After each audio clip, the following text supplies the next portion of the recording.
Swayam Prabha. Digital India. Educated India.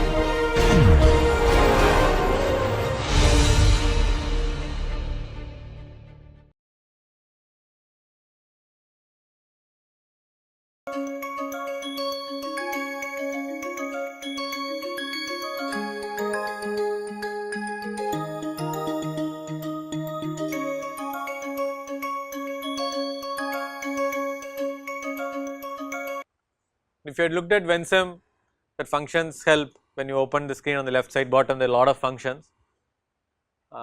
We have seen a few of them: pulse, step, random normal, if then else, min, possibly is a max. There are so many other functions which, if situation demands it, just go over those list and see whichever is applicable, we can use it in our model. There is one other way in which this kind of a non-linear functions are captured within our model. One is, of course, if we know the analytical expression, we can always put it y equal to whatever x power z or something, then we can directly capture it within the model. But many times such an analytical expression may not be available for us. So in those cases, either we use min max kind of functions or we use what is called as the table or lookup function. So for second example, we will study how to model table or lookup function. Table lookup function is to capture the nonlinear response function. We do not know the analytical expression, but we can somehow guess the shape of the function, and we are going to include it graphically or using several points or several pair of points are going to be given. So basically what you are going to do is give several set of points for inputs and outputs of the variable, and when simulation model runs, it is going to extrapolate or interpolate between those variables and give me the output response, as simple as that. So if I know the shape of the function, then I am going to feed those pair of points in my model and it is going to interpolate or extrapolate. So simulation model then creates a curve through these points which is used to determine necessary values to run the simulation. So today's class we will learn how to implement this table or lookup function in Vensim with a different example. So we will get familiar on how to input it. For this we will take up a non-inventory kind of an example. We will move into this rat population growth model. This fair bit of text, bear with me and just go through it. An experiment has been conducted on population of rats. The rats were kept in a controlled environment of area 11,000 square feet with sufficient food and water supplies. Soon the population began to thrive. New rats were born, old ones died after an average lifetime of 22 months. No migration or predation of population was allowed. The experiment found that population density affected infant mortality, which reduced the birth rate, but the death rate remained unaffected. Initial rat population was 10.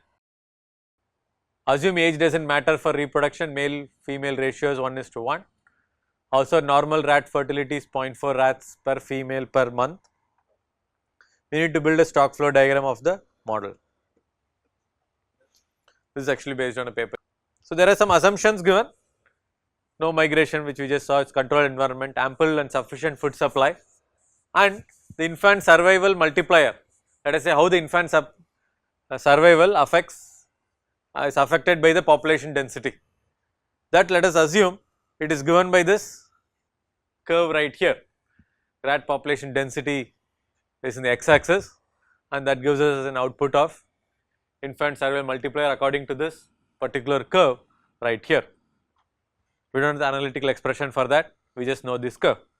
So what we are going to learn is how to input this curve directly in our Vensim model, is what we are going to see. So as density is large, the survival multiplier goes down. If density is low, then everything survives, because on the topmost y axis it is 1. Okay. So the dots you see on the lines are the actual points. So when I simulate, if a density is between any 2 points, it is going to interpolate. If it is outside the range, it is going to extrapolate the last 2 points. Okay. I hope everybody knows how to interpolate and extrapolate. Good thing is you do not need to do it, Vensim will do it. We zoomed in view of the same graph along with all the numbers of inputs and outputs. Okay. We will model this in Vensim using what is called as a lookup function. So, but this is just one parameter within the entire model. We have the remaining set of model which anyway we have to model to make our life easy. Partial model of it is already available, please download it. If you already downloaded it, open it. This is entire equations underlying it, but the model which you have downloaded will not have any equations in it. Please write the equations as per what is shown here. Again, here the stock is shown as a D of rat pop. We are differentiating it based on birth rate and death rate. So, the stock here is represented in this format. So, using this equations and the constant parameters are also given, you may go ahead and write the equations, except for the last one, infant survival multiplier, which is a function of the density. Density is nothing but population divided by area. Do not write anything there, do not need to open it, because I have not shown you how to enter a table function. So, you finish all the other equations. You no need to give the equation of infant survival multiplier, but for all the other variables ensure equations are written or the constant value is mentioned.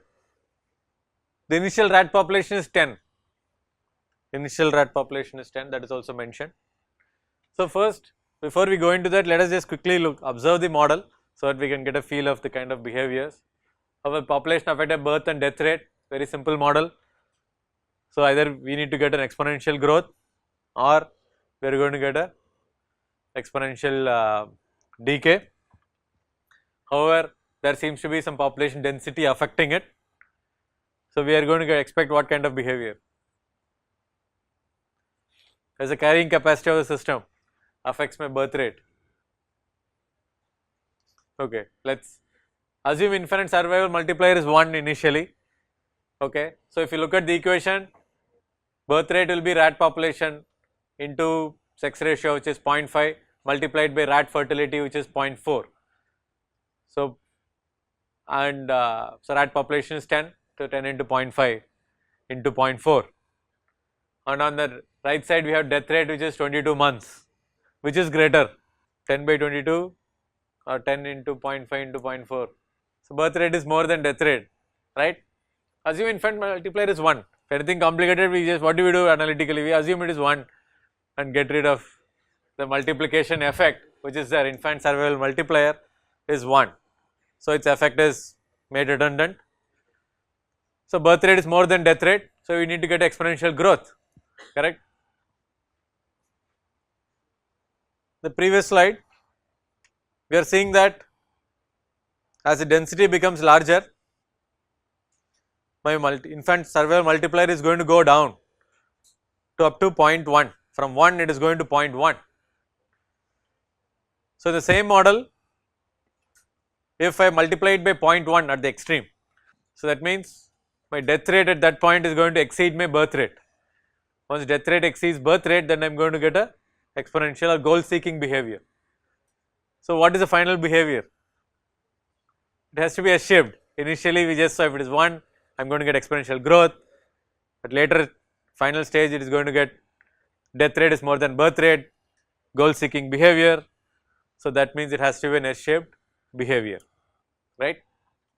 So, why I am saying that is important, because if you have to construct this infant survival multiplier, that is what we will do.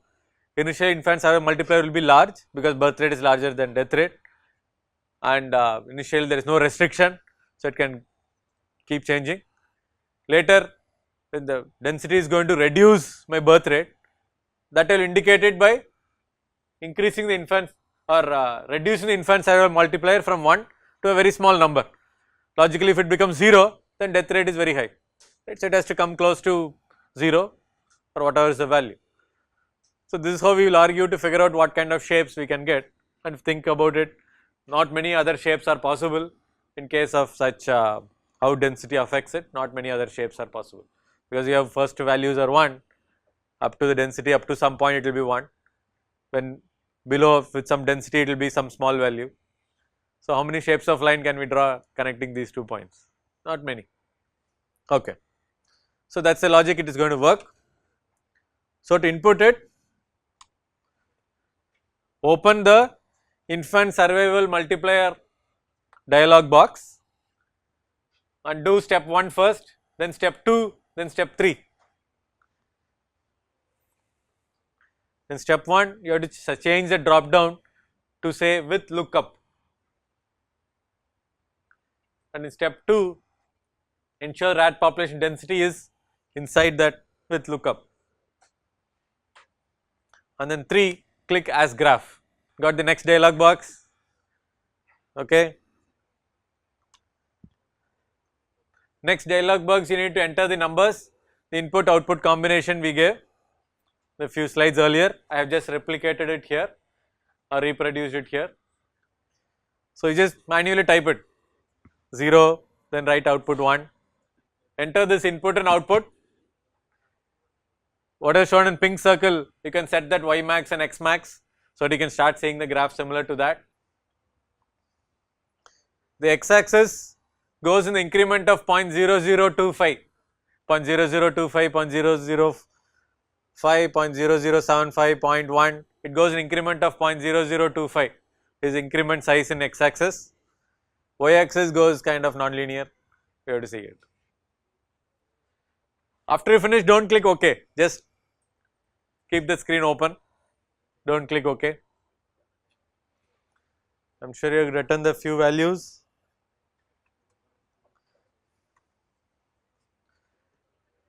Remember, as you go down, you have to add, there will be 2 entries with 0.1. So starting there are 2 entries with 1. As you go bottom, there will be 2 entries with 0.1 on the y axis. I just scrolled it. So if you go look at the scroll bar here, it's starting with 0 here, but it goes only to 0.025.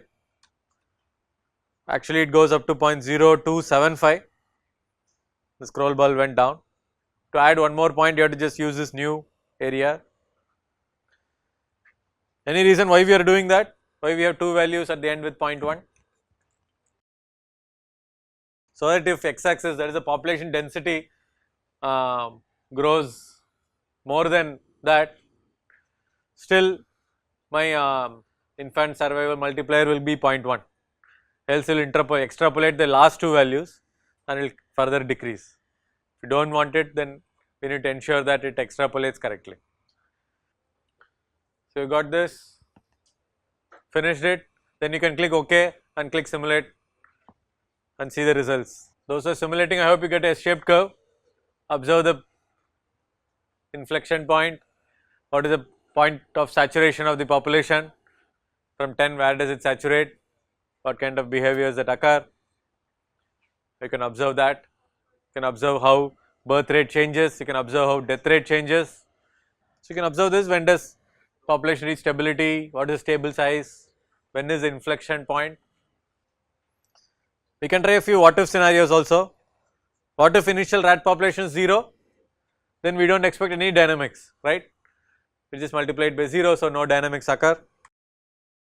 What if initial population 150 rats or 250 rats, what kind of dynamics occur, do we still get S-shaped?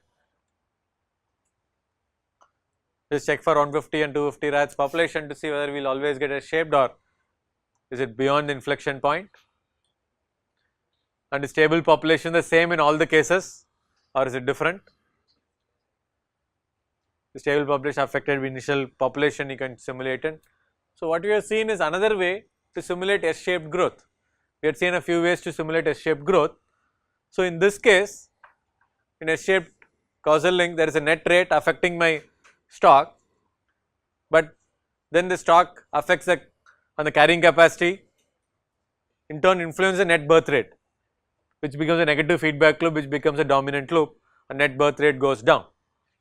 So here we have captured how that relation is affecting the net birth rate in a nonlinear fashion explicitly. The nonlinear function is shown explicitly. In the examples that we studied, I think we had a simple relation for population where it just went from 1 to 0 to just simulate it. the shape of the curve is quite similar, except it is more realistic now, where it goes from 1 to 0.1 in a non-linear fashion. Yeah. So, this is how we build various kind of non-linearities within a simulation model, including capturing the stable function.